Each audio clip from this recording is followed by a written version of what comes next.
Hello, so this video is about the Wendigo, the cannibalistic spirit of the Native American folklore. Today we have a very special treat for everybody watching, because not only do we have an exciting announcement, but we also finally cover a topic that I'm sure many people have been waiting to see. We travel to the parts of North America that the Algonquin people called their home, in order to discuss a truly terrifying legend. An evil spirit that prowls the northern forests of the Atlantic coast. A monster that can be found up and down the Great Lakes region of the United States and Canada. The creature that I'm referring to is part of the most famous set of stories to originate from Algonquin folklore. These stories indeed refer to the Wendigo. Some believe that it was a large monster, and others saw it as a spirit capable of possession. The manner in which the Wendigo manifests itself depends entirely on the beliefs of the individual, and the Algonquin can be broken down into several groups of indigenous people. If we put aside the Wendigo's appearance briefly, there was a general agreement as to what the Wendigo was and what it represented. It is almost always associated with cannibalism, famine, and greed that came with the long cold winters, which is why so many saw it as a malevolent supernatural entity. So what does the Wendigo actually look like? There are two very distinct archetypes that I'm sure many of you would recognize. A large-looking demonic beast, normally with the head or skull of a stag, complete with some kind of antlers or horns.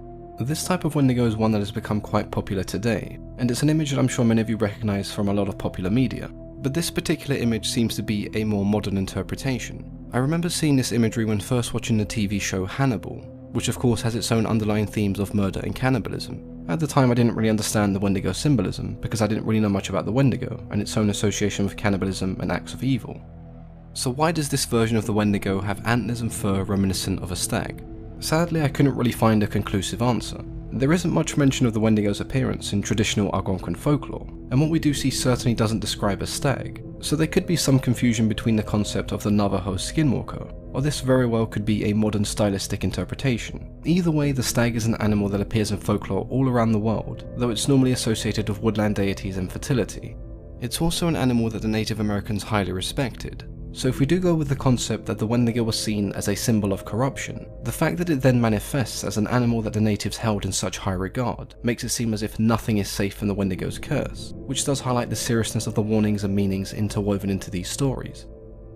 The more traditional appearance of the Wendigo is closer to a haggard and decomposing corpse. Its skin is stretched extremely tightly over its bones, creating a thin translucent layer of desiccated flesh, from which its bones look ready to burst.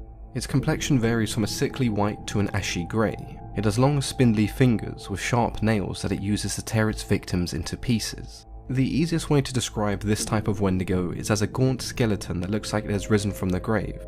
Wherever the Wendigo goes, it is followed by the odour of death and decay. It is a vile creature with jagged misshapen teeth that at times resemble yellow fangs. In this form, the Wendigo may be a creature that resembles a humanoid, but I assure you they are nothing short of anyone's worst nightmare. There's an interesting description that comes from Innu lore that believed Wendigos were giant creatures made of ice that would dwarf over human beings, and this was because every time a Wendigo ate a person, they would grow in proportion to the meal, so the bigger the meal the bigger they grew, and this was one of the ways they used to describe the Wendigo's insatiable hunger, because it created this vicious cycle, where the more the Wendigo consumed, the bigger and stronger they grew, but it would have to consume more and more to satisfy its ever-growing hunger. This definitely gives us an interesting contrast. You have these enormous gluttonous creatures, and then you have these thin gaunt husks that are wasting away, but both still suffer from starvation, and that is what we consider the curse of the Wendigo.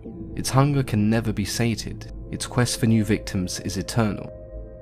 Wendigos are always regarded as evil, and this is in no doubt because of their cannibalistic nature, but how does one become such an evil entity?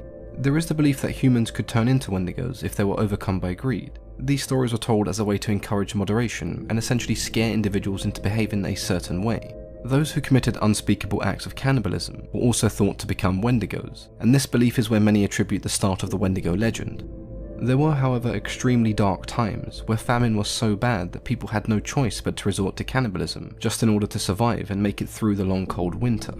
It's not really common today, but in times of extreme famine, some of the Native American people would perform a ceremonial dance that involved wearing a mask and dancing backwards behind a drum. This ceremony was mostly considered to be a satirical way to reinforce the seriousness of the Wendigo taboo. Many saw the Wendigo as a metaphor that represented imbalance and disharmony, not only in an individual, but in society as a whole.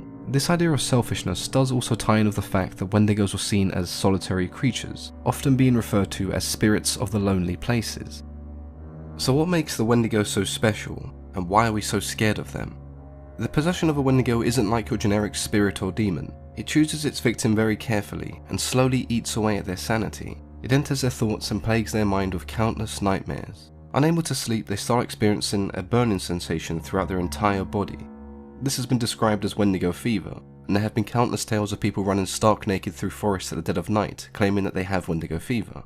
Now, as a supernatural entity, you'd expect some kind of supernatural abilities, and most of these are exactly what you would imagine. The Wendigo is extremely fast and has unnatural strength despite how frail some of them may look. As expert hunters, they have heightened endurance and senses, making it so they can hunt in all manner of terrain and temperature. The older the Wendigo gets, the stronger it becomes. As its corruption spreads through the forests, so does its influence on nature. Some are capable of controlling woodland creatures, and others are so powerful they can control the weather, with the eldest able to summon a darkness capable of concealing the sun, making it so no one is safe regardless of time or location. Despite what we perceive to be just stories, there have been numerous cases over the years of people committing horrid crimes, claiming that they were possessed by a Wendigo.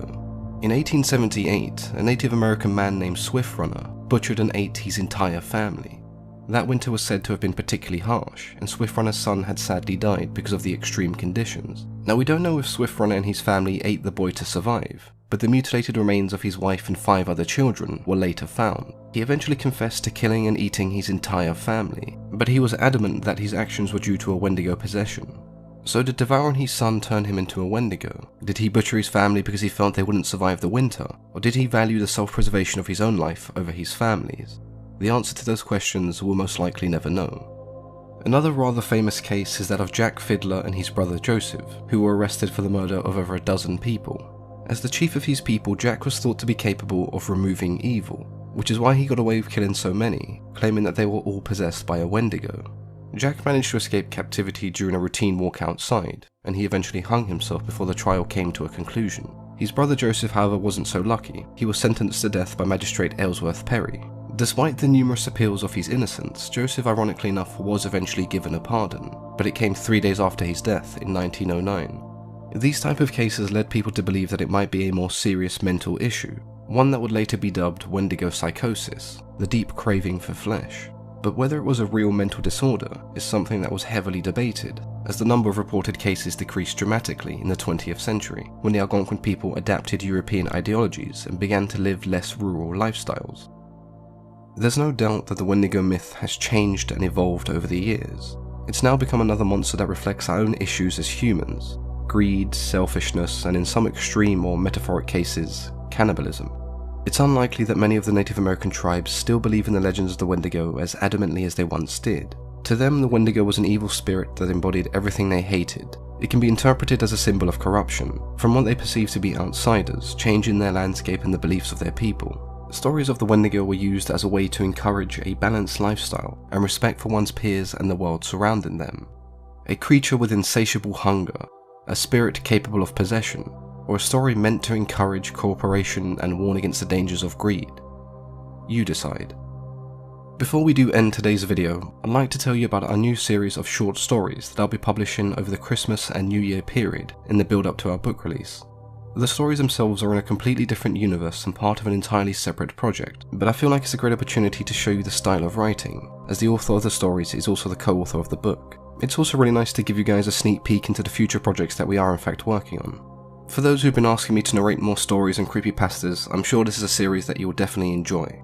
So keep an eye out for episode 1 of our Dark World series, Curse of the Wendigo. As always, I've been your host, Mythology and Fiction Explained.